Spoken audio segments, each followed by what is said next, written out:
ஓம்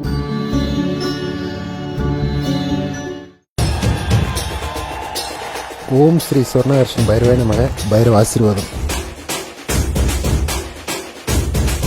உலகிலேயே மிகப்பெரிய கோவில் நம் தமிழகத்தின் ஈரோடில் காட்சியளிக்கிறது.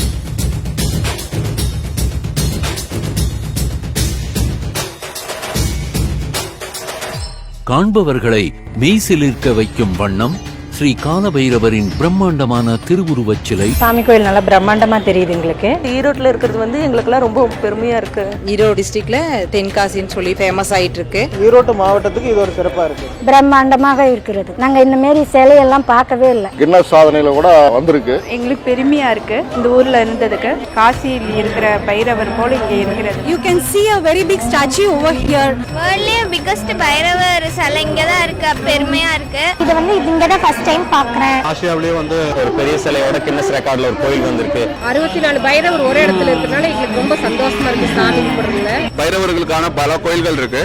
அதுல சிறப்புமிக்க கோயிலாக இந்த கோயில் இருக்கு. ஆக்சுவலா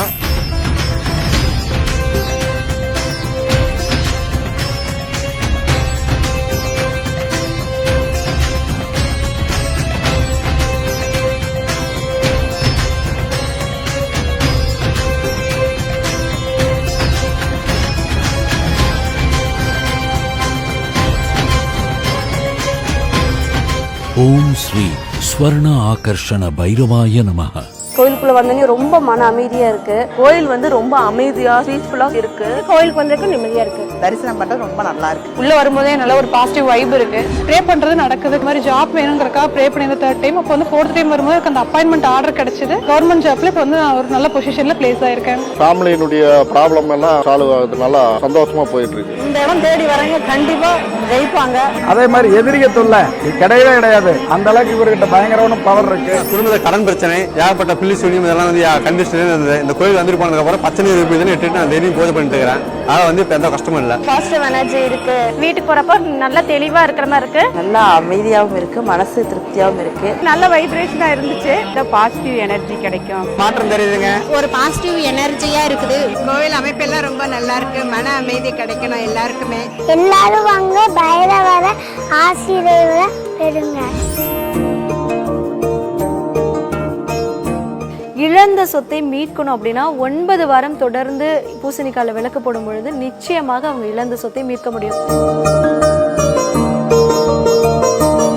பைரவரை வணங்குவதற்கு ஒரு உகந்த நாள் அப்படின்னா ஒவ்வொரு மாதமும் தேய்பிரை அஷ்டமி தான் பைரவரை வணங்குவதற்கான ஒரு உகந்த நாள் அப்படின்னு சொல்லலாம். மாசம் மாசம் தேய்பிரை அஷ்டமிக்கு வந்து நல்லா வந்துகிட்டு இருக்கிறோம். தேய்பிரை அஷ்டமி வந்து காலபைரவருக்கு உகந்த நாளே. பௌர்ணமிக்கு வந்துட்டு இருக்கிறோம். லாஸ்ட் டைம் இதே மாதிரி தேய்பிரை அஷ்டமி அன்னைக்கு வந்தோம். தேய்பிரை அஷ்டமி அப்படின்ட்டு வந்தாங்க. எந்த கோவிலும் இல்லாத ஒரு சிறப்பு என்ன அப்படின்னா கோவில் கருவறைக்குள்ளேயே போய் ஒவ்வொரு மாதமும் தேய்பிரை அஷ்டமி அன்னைக்கு ஆண் பெண் இருபாலருமே தங்களுடைய கரங்களால் சொர்ணலிங்கத்திற்கு பாலாபிஷேகம் பண்ணக்கூடிய ஒரு அற்புதமான பாக்கியம் நிறைந்த நாள்னா இந்த தேய்பிரை அஷ்டமி சொல்லலாம். மூலஸ்தானம் வரைக்கும் பெண்களை விடுறாங்க. அவங்களே பாலாபிஷேகம் பண்ண சொல்றாங்க. சொல்லியே விடுறாங்க. அது இன்னுமே நல்லா இருந்துச்சு. கருவறை உள்ளவரே போறோம். நல்லபடியா சாமி கும்பிட்டு போறோம். பெண்களே அனுபவிச்சு சாமி கும்பிட வைக்கிறாங்க. கும்பிட்டு வர அம்சம் எங்களுக்கு கிடைச்சது. எந்த கோயிலையும் கருவறையில உள்ளார விட மாட்டாங்க. இந்த அளவுக்கு எந்த கோயிலையும் பர்மிஷன் கிடையாது. இந்த கோயில்ல மட்டும்தான் எங்களை உள்ள அனுப்புறாங்க. வேற எந்த கோயிலும் இங்க கருவறைக்குள்ள எல்லாம் அனுப்புறது கிடையாது. நேரா போய் பாலாபிஷேகம் நம்மளே பண்ற மாதிரி பக்கத்துல போறது.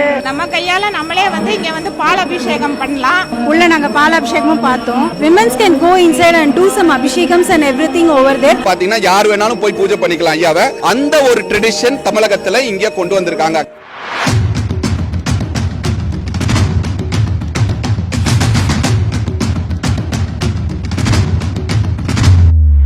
கோயிலை நம்பி வரவங்களுக்கு வயிறாத சாப்பாடு போட்டு அனுப்பிச்சு விடுறாங்க. சாப்பாடும் கொடுத்தாங்க. அன்னதானமும் நல்லா பண்ணிட்டு இருக்காங்க. அனைவருக்கும் அன்னதானம் போடுறாங்க. அன்னதானம் ரெகுலரா நடந்துகிட்டு இருக்கு. மற்ற ஆலயத்தை விட இந்த ஆலயத்துல காலையில நடை திறந்ததுல இருந்து இரவு நடை சார்த்தும் வரை தொடர்ந்து பக்தர்களுக்கு அன்னதானம் கொடுக்கறது தான் ஒரு மிகப்பெரிய சிறப்பா இருந்துட்டு இருக்கு.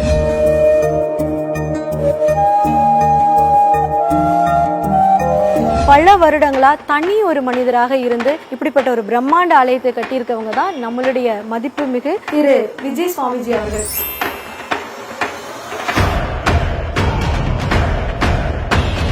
உயர்ந்த சிந்தனையை வேதமாக கொண்டு ஸ்ரீ பைரவமூர்த்தியின் பூரண அருளாசிகளை பெற்று மனித குல நல்வாழ்வுக்கான எண்ணங்களோடும் அது சார்ந்த செயல்களோடும் சதா இயங்கி வருகிறார் திரு விஜய் சுவாமிஜி அவர்கள்.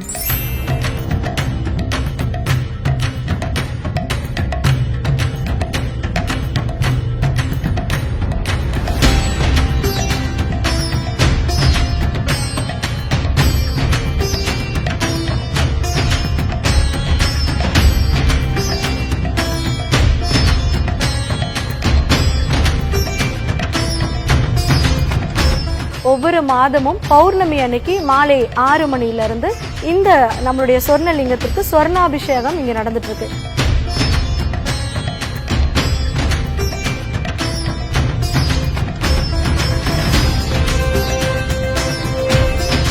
அவரோட கையால நிறைய பக்தர்களை தொட்டு ஆசீர்வாதம் பண்ணும் பொழுது அவங்க நோய்வாய்ப்பட்டிருந்தாலும் சரி, எந்த ஒரு வேண்டுதலுக்காக இந்த ஆலயத்தை நோக்கி வந்தாலும் அத்தனையுமே நிறைவேறும். அப்படிப்பட்ட ஒரு பிரம்மாண்ட மனிதர் அப்படின்னா நம்மளுடைய விஜய் சுவாமிஜி அவர்களை நம்ம சொல்லலாம். ஐயாவை பார்க்கலாம், நல்ல புண்ணியம் கிடைக்கும். விஜய் சாமியை பார்த்துருக்கோம் அவங்கள.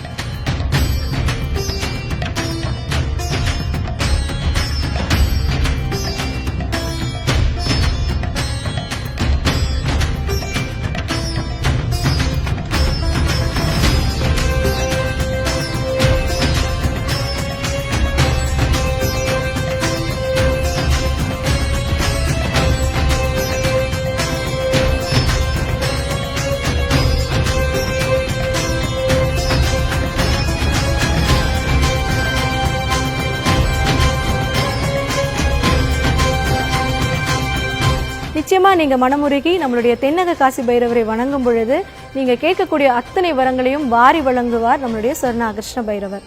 வாழ்க்கை பசுமையாகட்டும், வாழ்வில் மகிழ்ச்சி பொங்கட்டும்.